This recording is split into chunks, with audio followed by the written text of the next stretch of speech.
জায়গা থেকে যারা সমমনা মধ্যম পন্থার গণতান্ত্রিক রাজনৈতিক দল আছে তাদের সাথে তাদের আলোচনা এখনও চলছে।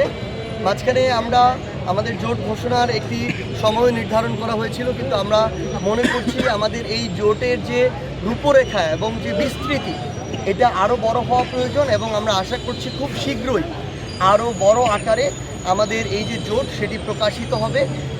এবং আগামীতে এই যে জোট সমমনা যে জোট, এই জোট তাদের জায়গা থেকে বাংলাদেশের 300 আসনে আমরা মনে করি যে প্রার্থী দিয়ে আমরা আগামী নির্বাচনে অংশগ্রহণ করব।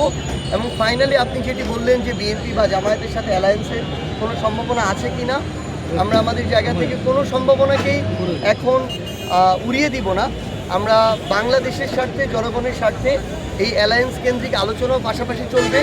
সবশেষে যারা সংস্কারের পক্ষে থাকবে, জুলাইয়ের আকাঙ্ক্ষার পক্ষে থাকবে এবং এই বাংলাদেশের জনগণকে প্রতিনিধিত্ব করার ক্ষেত্রে ভারতীয় আধিপত্যবাদের বিরুদ্ধে যারা বাংলাদেশের যে মুসলিম সেন্টিমেন্ট সেটাকেও ধারণ করবে এবং সামগ্রিকভাবে আগামীর বাংলাদেশে যে সাম্প্রদায়িক যে সম্প্রীতির যে রাজনীতি এটি যারা ধারণ করতে পারবে তাদের সাথে আমাদের যে অ্যালায়েন্স হওয়ার যে আলোচনা, এই পথ এখনও খোলা আছে। আমরা মনে করি যে খুব শীঘ্রই এটার আমরা একটা সুন্দর সমাধান দেখতে পাবো।